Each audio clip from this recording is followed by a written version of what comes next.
हर वर्ष जो है कैंसर के नए मरीजों की मात्रा बढ़ती जा रही है, किंतु इसके अंदर एक मैं समझता हूं कि एक कैच है, एक हमें समझने वाली चीज है। तथ्यों के हिसाब से यदि हम बात करें तो हरियाणा के अंदर ऐसा माना जाता है कि हर 5वें पुरुष को और हर 8वीं महिला को कैंसर है।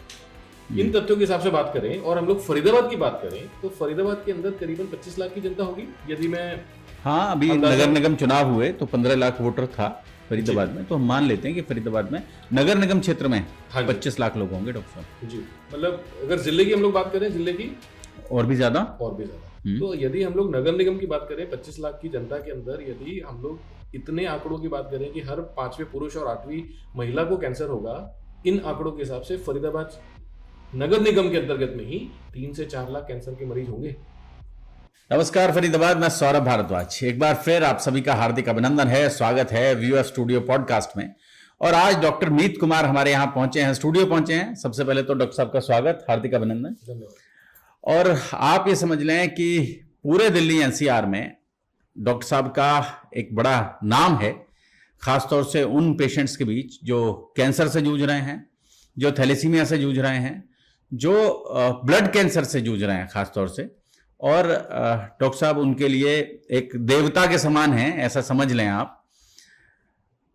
मैरिंगो एशिया हॉस्पिटल में होते हैं और बातचीत करेंगे आज इसी के संदर्भ में। डॉक्टर साहब के साथ बातचीत करेंगे और समझने की कोशिश करेंगे डॉक्टर साहब से कि जो कैंसर है आमतौर पर ये क्यों होता है। डॉक्टर साहब सबसे पहले तो स्वागत हमारे स्टूडियो में। बहुत अच्छा लगा मुझे आकर के। डॉक्टर साहब बहुत सारे डिग्रियां आपकी हैं और उनके बारे में चर्चा नहीं करेंगे, लेकिन हम खास तौर से बात करेंगे, इतनी लंबी कतार लगी रहती है आपके पास मरीजों की। आमतौर पर लोग कैंसर पेशेंट्स आ रहे होते हैं, थैलेसीमिया के पेशेंट्स आ रहे होते हैं, बोन मैरो ट्रांसप्लांट के लिए लोग पहुंच रहे होते हैं आपके पास।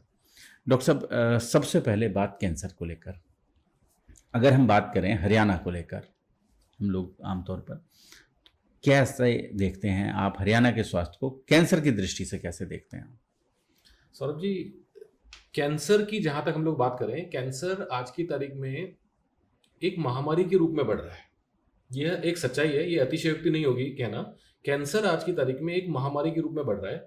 और अगर हम लोग सरकारी आंकड़ों की भी बात करें, यहाँ जहां पर 2016-17 के अंदर सरकारी आंकड़े बोलते हैं कि हरियाणा प्रदेश के अंदर करीबन 15,000 के आसपास एक वर्ष के अंदर कैंसर के मरीज, नए कैंसर के मरीज पकड़ में आए थे और उन 15,000 में से 12,000 लोगों की जान चली गई थी। ये 2016-17 के सरकारी आंकड़े बोलते हैं। वही आंकड़े 2020 के आंकड़े क्या बोलते हैं? 2020 से 22 के आंकड़े बोलते हैं कि आज की तारीख में 30,000 से 35,000 हर साल नए कैंसर के मरीज पकड़ में आ रहे हैं और करीबन 70% लोगों की जान जा रही है। ये सरकारी आंकड़े बोलते हैं, ये तथ्य है।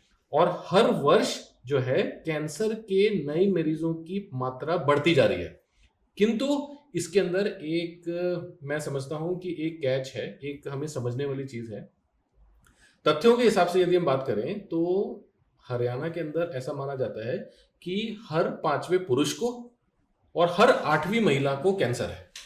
इन तथ्यों के हिसाब से बात करें और हम लोग फरीदाबाद की बात करें तो फरीदाबाद के अंदर करीबन 25 लाख की जनता होगी। यदि मैं अभी नगर निगम चुनाव हुए तो 15 लाख वोटर था फरीदाबाद में, तो हम मान लेते हैं कि फरीदाबाद में नगर निगम क्षेत्र में 25 लाख लोग होंगे डॉक्टर साहब जी।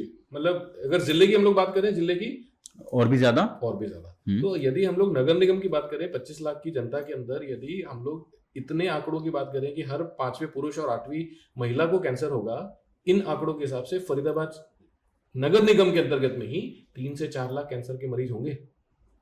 यह तथ्य बोलते हैं, किंतु जो हम लोग सरकारी आंकड़े देखते हैं तो उसके अंदर क्या देखते हैं कि आंकड़ों की मात्रा काफी कम है। इसका क्या मतलब निकलता है? कहां 30,000, 35,000 और कहां 3 लाख, यानी कि जितने कैंसर के मरीज पकड़ में आ रहे हैं उससे 10 गुना मरीज हैं। सिर्फ फरीदाबाद की बात कर रहे हैं हम लोग इस वक्त। तो अगर इतने ज्यादा मरीज हैं तो या तो उनको समय पर पकड़ा नहीं जा रहा है, कई मरीज इसमें से ऐसे होंगे जो कि कैंसर पकड़ में आने से पहले ही अपना दम तोड़ दे रहे होंगे।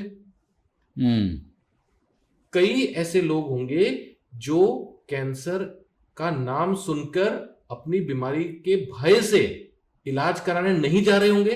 ये बहुत कॉमन होता है हमारे सामने। पैसा भी तो नहीं है डॉक्टर साहब लोगों के पास। चौथा प्रश्न कि पैसे के अभाव में लोग कैंसर जानते हैं कि मुझे कैंसर है, उसके बावजूद भी इलाज कराने की हिम्मत नहीं कर पाते हैं। और सबसे बड़ी मैं इसमें समझता हूँ कि पैसे भी ज्यादा बड़ी समस्या ये है कि कैंसर का नाम सुनकर के लोग ये सोचते हैं कि जी कैंसर हो गया, जिंदा तो बचना नहीं है, हम लोग इलाज करा करके पैसा क्यों खर्च करें। लोगों की सबसे बड़ी जो आज की तारीख में मानसिक रोग है वो यही है कि कैंसर का नाम सुनते ही लोगों के मन के अंदर ये आ जाता है कि कैंसर यदि हो गया है तो हम लोग इलाज करा करके पैसा क्यों बर्बाद करें, ठीक तो होना नहीं है।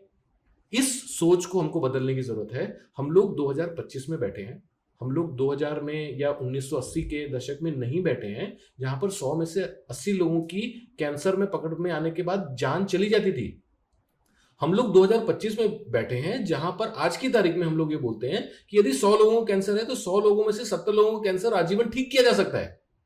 इन तथ्यों को जानने के बावजूद भी यदि हम लोग सजग नहीं होते हैं तो हमारी गलती है, हमारा सोसाइटी फेलियर है, हमारा कलेक्टिव फेलियर है। और इस कलेक्टिव फेलियर में मैं समझता हूं कि सबसे ज्यादा योगदान आप दे सकते हैं, सोशल मीडिया दे सकता है, बॉलीवुड दे सकता है। मैं एक बहुत सारे प्लेटफॉर्म्स पर इसकी चर्चा करता हूं। बॉलीवुड, जब हम लोग आनंद मूवी आई थी तब से ये देखते आ रहे हैं कि लिम्फोसार्कोमा विंटरस्टाइन जिसको हो गया, अमिताभ बच्चन को हो गया, वो जिंदा नहीं बचेंगे। उसके बाद राजेश खन्ना जी को तो आप जितनी बॉलीवुड मूवी उठा के देख लीजिए, कोई एक मूवी जिसके अंदर किसी व्यक्ति को कैंसर हुआ हो और वो जिंदा बच गया हो, होता ही नहीं है। ऐसा कारण क्यों है? क्यों ऐसा बॉलीवुड हमें दिखाता है? ट्रेजेडी किंग बनाएंगे वो, जिसको भी उनको ट्रेजेडी दिखानी है उनको कैंसर करा देंगे स्टोरी लाइन के अंदर और उनको फिर डेड घोषित कर देंगे। क्यों यह परसेप्शन सोसाइटी में क्रिएट किया जा रहा है कि जिसको भी कैंसर होगा वो जिंदा नहीं बचेगा? बॉलीवुड को एक रिस्पॉन्सिबिलिटी लेनी चाहिए कि रियल पिक्चर दिखाए। और रियल पिक्चर ये होगी कि 2025 में कैंसर के मरीज ठीक हो सकते हैं। जब ये उनको एक नॉर्मल रूटीन में दिखाना शुरू कर देंगे तब लोगों को विश्वास शुरू होगा कि नहीं जी कैंसर से बचा जा सकता है। और जब तक लोगों को ये विश्वास नहीं होगा कि कैंसर ठीक हो सकता है तब तक वो इलाज नहीं कराएंगे। और इसी तरह से हम लोगों को, हमारी जो कैंसर से पीड़ित सदस्य हैं उनको, वो लोग अपनी जीवन गंवाते रहेंगे। बहुत बढ़िया। तो अवेयरनेस की बहुत ज्यादा जरूरत है, आपको लगता है? जी, अवेयरनेस की लोगों और एक पॉजिटिव अवेयरनेस की बहुत ज्यादा जरूरत है। मैं सिर्फ अवेयरनेस नहीं बोलूंगा, मैं उसके आगे ये ऐड करना चाहता हूँ, पॉजिटिव अवेयरनेस की बहुत ज्यादा जरूरत है। लोगों के भीतर एक जो आप कह लें कि जीवन प्रेरणा की आवश्यकता है ताकि लोग अपने मन में हतोत्साहित ना हो और लोग एक आत्मविश्वास के साथ इस बीमारी के साथ लड़ाई लड़ें। डॉक्टर साहब, सबसे इंपॉर्टेंट चीज हम लोग बात कर रहे हैं किस किस तरह के कैंसर आमतौर पर? जी देखिए, सबसे साधारण प्रकार के कैंसर महिलाओं में अलग होते हैं, पुरुषों में अलग होते हैं। यदि हम लोग महिलाओं की बात करें तो महिलाओं के अंदर सबसे कॉमन कैंसर जो होते हैं ब्रेस्ट कैंसर, उसके बाद गर्भाशय के कैंसर, और उसके बाद लंग कैंसर, और उसके बाद ब्लड कैंसर। तो यह सबसे कॉमन कैंसर होते हैं जो महिलाओं में पाए जाते हैं। अच्छा, इसमें भी जेंडर डिस्क्रिमिनेशन है डॉक्टर साहब? मैं अभी देखा था, आप बता रहे थे कि 5 पुरुषों में से 1 और 8 महिलाओं में से 1 जी को हो जाता है, हरियाणा में जो आंकड़े हैं WHO के। तो ऐसा क्यों डॉक्टर साहब? देखिए, ये बहुत ही मतलब एक लॉजिकल सा सवाल पुरुष है। में, हाँ, पुरुषों में क्यों कैंसर ज्यादा होता है? पुरुषों की जीवन शैली और पुरुषों का खान पान क्या महिलाओं से अलग है? हमारे हरियाणा में बिल्कुल है। हुक्के का सेवन, आप हर गली नुक्कड़ के चौराहे पे चले जाएं, वहां पर आपको पुरुष हुक्का का सेवन करते हुए दिखाई देंगे। यदि आप शहर से निकल करके गांव की तरफ किसी भी गांव में चल जाए, सोशल कल्चर है, ये सोशल कल्चर है। तो यह हुक्का जो है उसके अंदर तंबाकू है, और तंबाकू किसी भी प्रकार के कैंसर के लिए सबसे प्रथम कारण होता है। तो इससे निकल करके मैं एक बड़ा प्रश्न लेता हूं कि यदि तंबाकू कैंसर होने का सबसे बड़ा कारण है, अल्कोहल का सेवन कैंसर होने का बहुत बड़ा कारण है, अनहेल्दी हैबिट्स यानी कि जरूरत से ज्यादा सीडेंटरी लाइफस्टाइल होना, मतलब जो शहरों का कल्चर है कि जी बैठे बैठे कुर्सी पर बैठ करके काम करेंगे, फिजिकल एक्टिविटी होती नहीं है, तो यह कैंसर होने का कारण है। स्ट्रेस होने की वजह से नींद कम हो पाना अपने आप में कैंसर का कारण है। खाना समय पर ना खाना और जो हाथ में आए वो खा लेना, जंक फूड का सेवन करना, यह अपने आप में कैंसर का एक कारण है। तो यदि इतने सारे कारण इस प्रकार की जीवन शैली और खान पान के हम लोग माहौल में रह रहे हैं तो कैंसर तो होना लाजमी है। यदि शहरों में कैंसर नहीं होंगे तो और कहाँ होंगे? अच्छा, एक तथ्य जो है मैं फरीदाबाद के बारे में बता दूं कि जो हम लोग भी आंकड़ों की बात कर रहे थे, हरियाणा क्षेत्र के अंदर कैंसर के मामले सबसे ज्यादा फरीदाबाद में हैं और फरीदाबाद के बाद सिरसा और फतेहाबाद में है। क्या कारण है इसका? इंडस्ट्रियलाइजेशन। जो हमारे यहाँ पर इतनी ज्यादा फरीदाबाद के अंदर इंडस्ट्रियल पॉपुलेशन है, उसके चलते हमको ये दिखता है कि हम लोग प्रगति कर रहे हैं, हम लोग विकासशील हैं, किंतु उसके साइड इफेक्ट्स भी हैं अपने, उसके नुकसान भी हैं अपने, उसके डाउन साइड भी हैं। और वो ये है कि इस प्रकार के जो सोशल बीमारियां हैं वो हमारे फरीदाबाद की जनता में बढ़ रही हैं और साल दर साल बढ़ रही हैं। मैं तो बड़ा चौंक रहा हूँ इस बात को सुनकर कि 3 लाख मरीज फरीदाबाद में कैंसर के, ये आंकड़े बोलते हैं। तो मुद्दे की जो मैं बात करने की कोशिश कर रहा था, यदि इस प्रकार की जीवन शैली और इस प्रकार के खान पान से संबंधित यदि कैंसर होते हैं, एक लाजमी सा सवाल बनता है कि कोई व्यक्ति अपनी जीवन शैली सुधार ले और अपने खान पान को यदि सुधार ले तो क्या कैंसर नहीं होंगे? इसमें तथ्य ये बोलते हैं कि यदि हम लोग अपनी जीवन शैली में से स्ट्रेस हटा दें, एडिक्शन हटा दें, यानी कि तंबाकू का सेवन और शराब का सेवन हटा दें और एक सात्विक भोजन की तरफ आगे बढ़ें, 50% लोगों को कैंसर होने से बचाया जा सकता है। मतलब ये जो 5 है ये 10 पे पहुंच जाएगा। ये जो 5 है वो 10 पे पहुंच जाएगा, 10 में से कोई एक। तो ये एक बहुत बड़ी बात है कि यदि हम लोग, क्या करना है हमें, ये जो एडिक्शन फॉर्मिंग सब्सटेंसेस हैं उनके सेवन को कम करना है। इसमें आधिकारिक एवं सरकारी रूप से भी हमें बहुत सहायता की जरूरत है कि तंबाकू के ऊपर किस तरह से बैन लगाया जाए। मैं समझता हूँ सरकार अपनी तरफ से बहुत सारे प्रयत्न कर रही है, जैसे हम चर्चा कर रहे थे कुछ समय पहले कि तंबाकू के रोकथाम के लिए क्या क्या किया जाए। हम तो सिनेमा हॉल में जाते हैं तो वो राजेश हरारे का एक बड़ा सा वीडियो चल जाता है जी, टाटा इंस्टीट्यूट का, मुंबई का जी, और उसको दिखाते हैं तो वो थोड़ा सा लोगों में बड़ा एक भाव आता है कि किसी तरह से हम अपनी स्मोकिंग हैबिट्स को थोड़ा कम करें। डॉक्टर साहब, ये तो हो गया, हो जाता है, इसका क्योर कैसे है? अच्छा, एक और चीज़ जोड़ूंगा डॉक्टर साहब मैं इसमें। आमतौर पर ये कहते हैं कि जो मोबाइल टॉवर्स हैं इनकी अधिकता, इनसे निकलने वाली जो रेडिएशन है वो भी कहीं ना कहीं इसके लिए कारण बन रही है। जैसे हमने बात किया सौरभ जी, विकासशील, यदि हम लोग विकास के प्रति मोह रखते हैं तो उसके हमें विपरीत परिणाम भी झेलने होंगे। सारी इंडस्ट्रियलाइजेशन, सारी की सारी तकनीकी विकास जो हम लोग, जो हमारे जीवन को सहूलियत देती हैं, वो सारी की सारी कॉस्ट पर आती हैं, किसी न किसी दाम पर आती है और वो दाम जो होता है वो हमारा स्वास्थ्य होता है। बहुत बार जीवन भी होता है। बहुत बार जीवन भी होता है जी, ठीक है। तो अब हम बात कर रहे हैं कि कैसे इनको रोकथाम की बात, जैसे हम लोग शुरुआत में बात कर रहे थे कि 2000 या 1980 के दशक में जहां पर 100 में से 80 लोग जिनको कैंसर पकड़ में आता था वो अपना दम तोड़ देते थे। आज की तारीख में हम लोग बोल रहे हैं विपरीत परिस्थिति है कि 100 में से 80 लोगों को हम लोग ठीक कर सकते हैं। क्या कारण है उसके?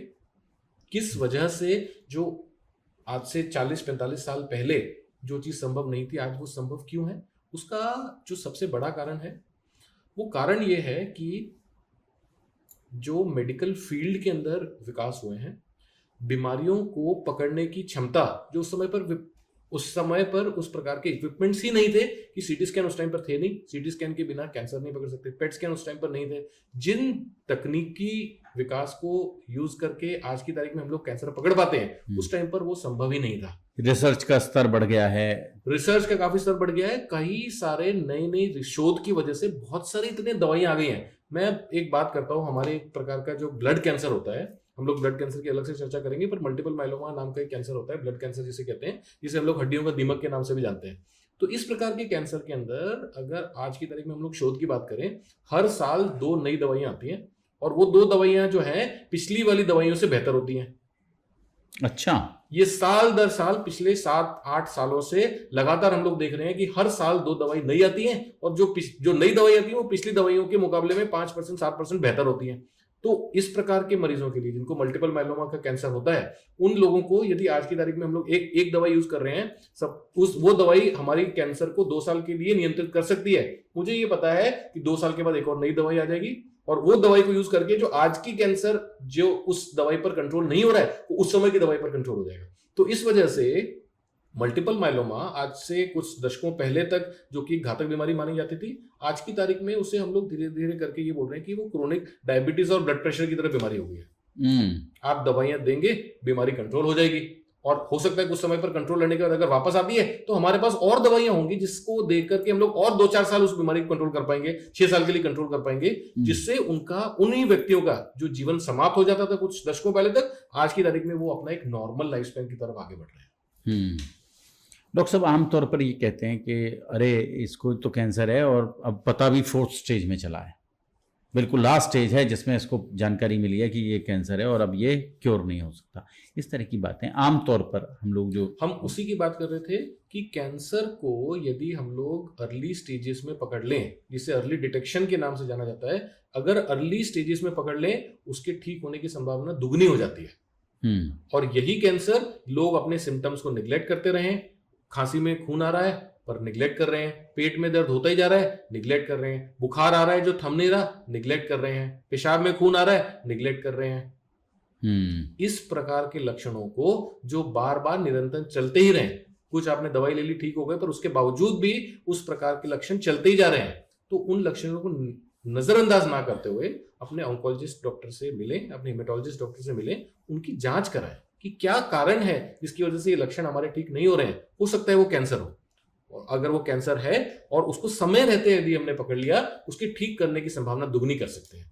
क्यों? आज की तारीख में दवाइयां ऐसी हैं कि अर्ली स्टेज के लिए अलग दवाइयां हैं और एडवांस स्टेजेस के लिए अलग दवाइयां हैं, पर जो एडवांस स्टेज वाली दवाइयां हैं वो इतनी अच्छी कारगर नहीं है। अर्ली स्टेज वाली बीमारियां उसको जड़ से खत्म कर सकती हैं।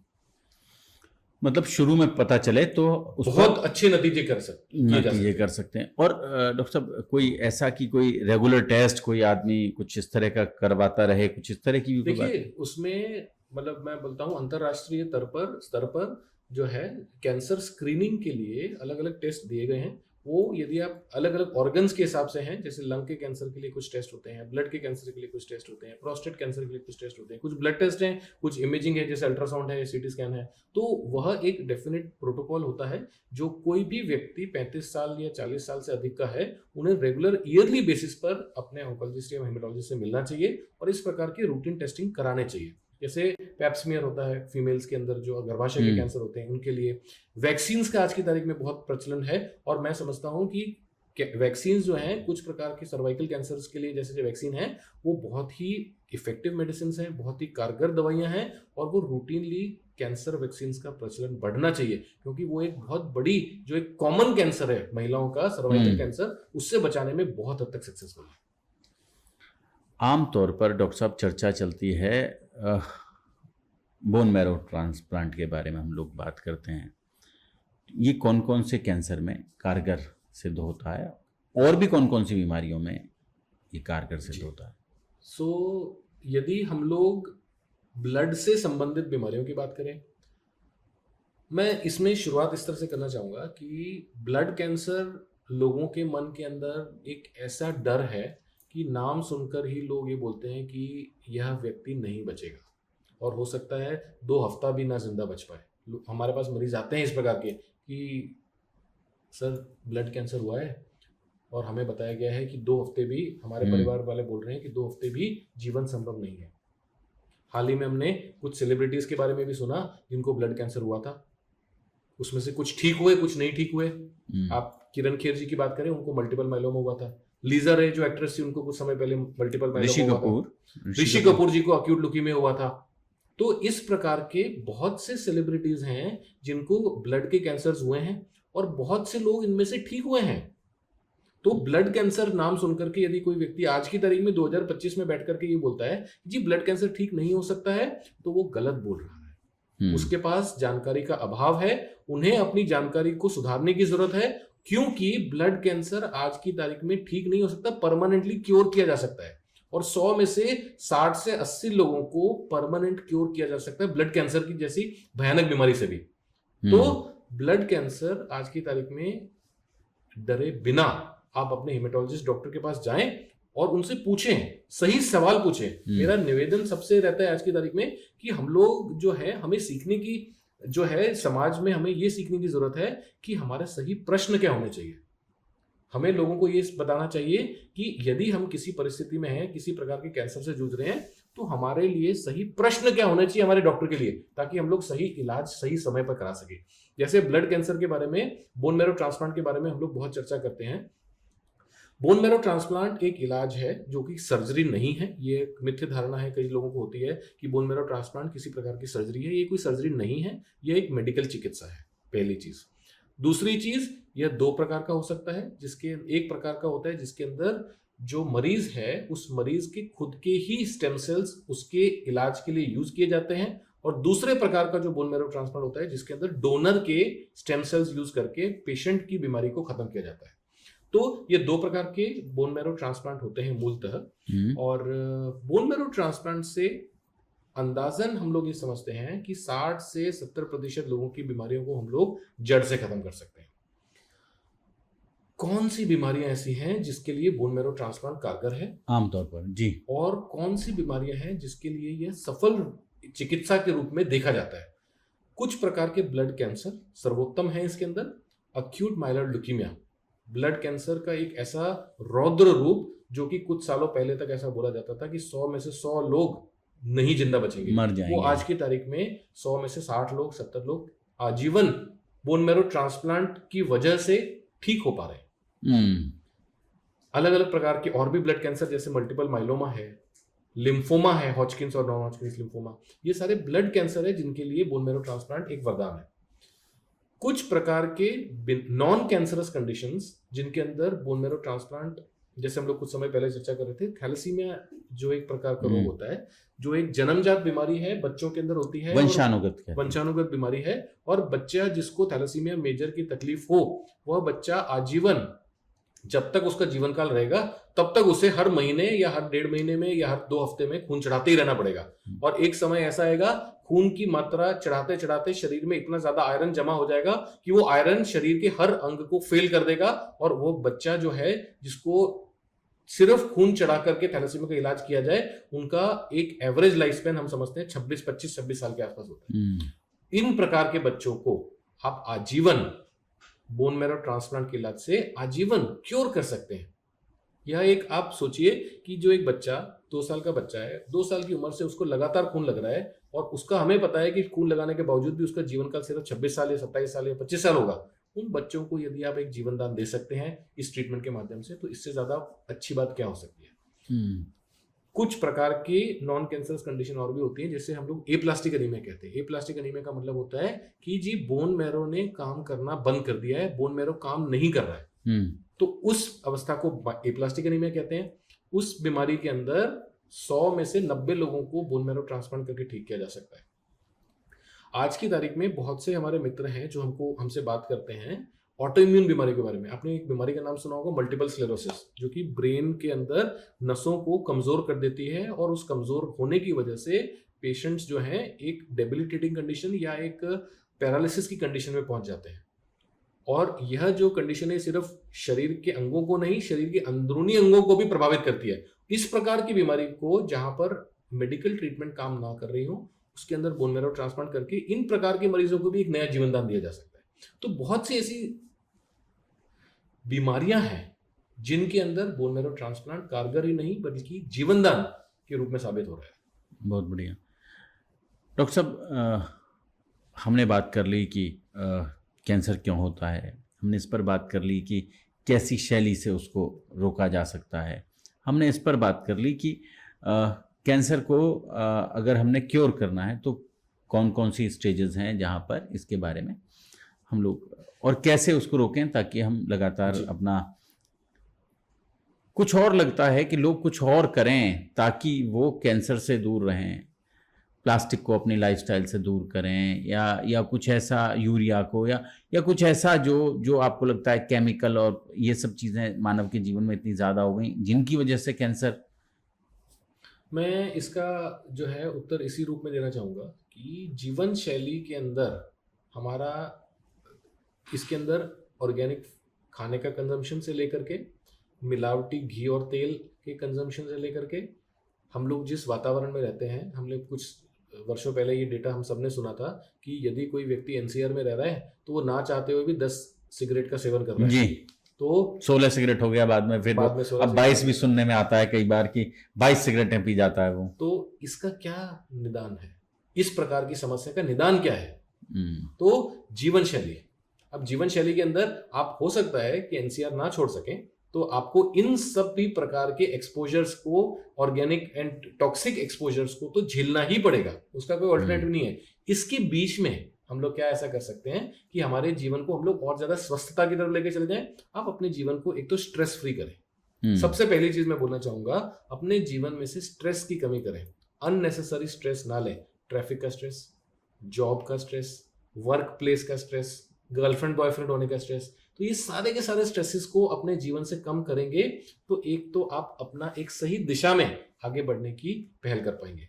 दूसरी चीज, जहां तक संभव हो ऑर्गेनिक फार्मिंग के जरिए जो खाना अवेलेबल होता है उसका सेवन करें, यानी कि pesticide free, toxic chemical free खाने का प्रयोग करें।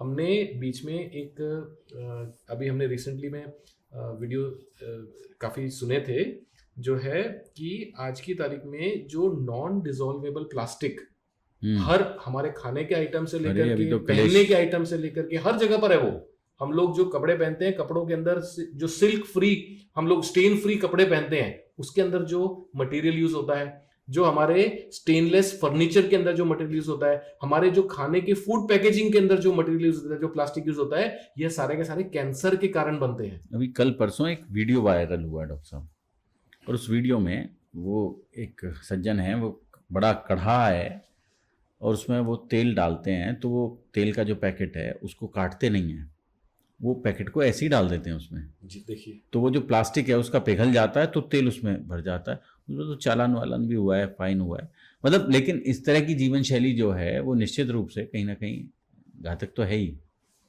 तो इन सब चीजों से बचने के लिए हमें सजग होना पड़ेगा। हम जितना ज्यादा जागरूक रहेंगे इन सभी समस्याओं के बारे में, और जितना हम लोग आधुनिकीकरण के ऊपर और अपनी जीवन शैली को सरल बनाने के लिए जो नई नई चीजें आ रही हैं उनको यूज ना करते हुए, मोबाइल कितना बड़ा कारण बन रहा है आज की तारीख में, इतना जो रेडिएशन एक्सपोजर होता है उसकी वजह से अलग अलग कैंसर हो। आज की तारीख में यह प्रमाणित हो चुका है कि मोबाइल के रेडिएशन की वजह से कैंसर हो रहा है। तो इन सब जीवन शैली की चीजों को हम लोग सजग होकर के, जागरूक होकर के, कुछ चीजें ऐसी हैं जो हमारे हाथ में नहीं है, पर जो चीजें कम से कम हमारे हाथ में हैं उन चीजों को हम लोग कोशिश करें, सही दिशा में लेके जाएं और एक स्वस्थ जीवन की तरफ आगे बढ़ें। तो हो सकता है आगे आने वाले कुछ सालों के अंदर हमको कैंसर जो एक रॉकेट की स्पीड पे बढ़ रहा है या महामारी के रूप में बढ़ रहा है, उसके ऊपर किसी प्रकार के हम लोग ब्रेक लगाने में सफल हो पाएंगे। अब मोबाइल का तो ऐसे समझे डॉक्टर साहब, विधाता ने लोगों के हाथ में मोबाइल बनाया ही नहीं, वरना तो वो आप समझ लें कि इतना ज़रूरी हो गया है कि जब से उठते हैं आप उसमें देखेंगे, टाइम देखेंगे तो रेगुलरली बताएगा कि 10 से 12 घंटे मोबाइल इस्तेमाल किया जा रहा है। 15 घंटे भी इस्तेमाल किया जा रहा है मोबाइल, पूरे दिन में 15 घंटे आप समझ लें कि मोबाइल के अलावा और कुछ चल ही नहीं रहा है जी।